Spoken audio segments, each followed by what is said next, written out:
Hello, this is Chef John from foodwishes.com from County San Francisco, and we're going to be making some Irish stew, lamb stew. Really super, extremely simple recipe.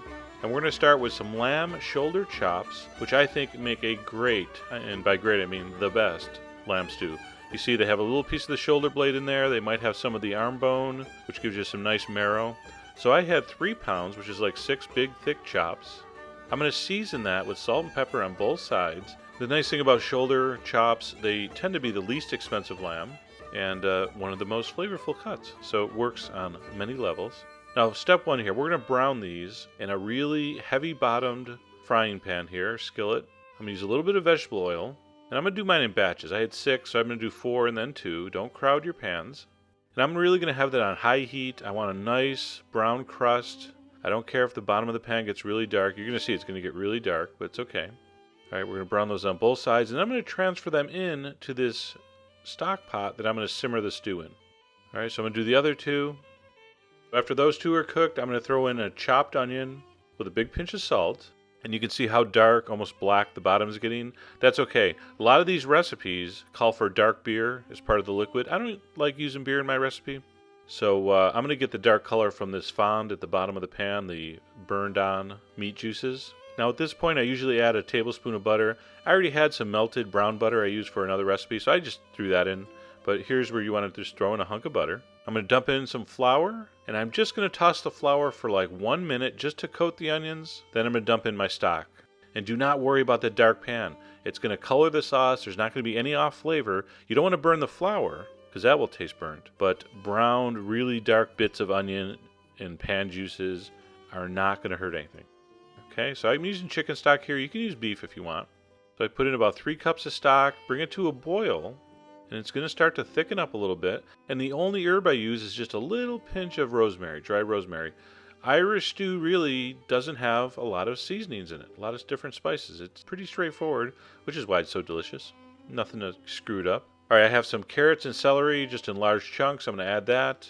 All right, that's looking good. So when that comes to a boil, you can pour it over your meat and vegetable mixture. But you want the liquid to at least come up to the top. All right, so I was just a little shy, so I added a little more water. I mean, a wee bit more water. I'm going to bring that up to a simmer on low heat. I'm going to simmer that for an hour and a half. In the meantime, I'm going to get the last ingredient ready, which are some little baby potatoes. Little Dutch potatoes. Check it out. It says they're good for everything except stew. That's okay. It'll work. All right, I washed those, and I left them whole because they were so small. A couple of the bigger ones I cut in half. All right, after an hour and a half, the lamb is almost fallen off the bone, but it's not quite totally falling off the bone. I'm going to pull it out of there. I'm going to add my potatoes in, give it a stir. Then I'm going to put the meat back on top and finish the cooking. Okay, so that's going to go about another half hour, 40 minutes until the potatoes are totally tender, till the lamb is just literally falling off the bone. So leave it on low heat, cover it back up, and then check in about a half hour. It might need a half hour, it might need 45 minutes, you figure it out. And there you go, there's what we're talking about. See, the meat is just literally falling off the bone, super tender.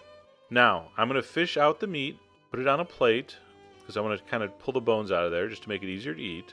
And while I'm doing that, I'm going to turn my liquid, this juice, this sauce, up to high heat and bring it to a boil.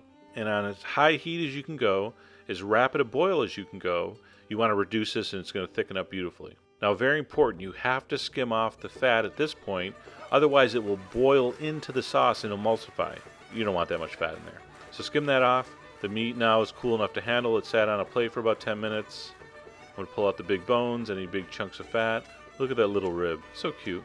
It's a wee riblet. Alright, so I'm going to leave the bones in that. It's kind of nice for presentation. You see how beautifully that's reduced? That boiled for about 10-12 minutes. I'm going to stir in the lamb meat. Unbelievably delicious. I wish you could smell this. So amazing. Alright, I'm going to finish this with a little handful of green onions. Give it a little nice color. A little fresh onion flavor at the end. And that is done. Delicious, simple, homey, comforting Irish stew. So for St. Patrick's Day, if you don't do the corned beef thing, do the Irish stew thing. And by the way, why are we only eating this delicious food once a year? Come on, make these Irish American delicacies all year round. They're so good. And speaking of corned beef, I got an email from someone saying, I wish you would have had some authentic music for your video. So I hope you enjoy the Irish folk music in this one. Go to the site, get the ingredients, they're all there. And as always, enjoy.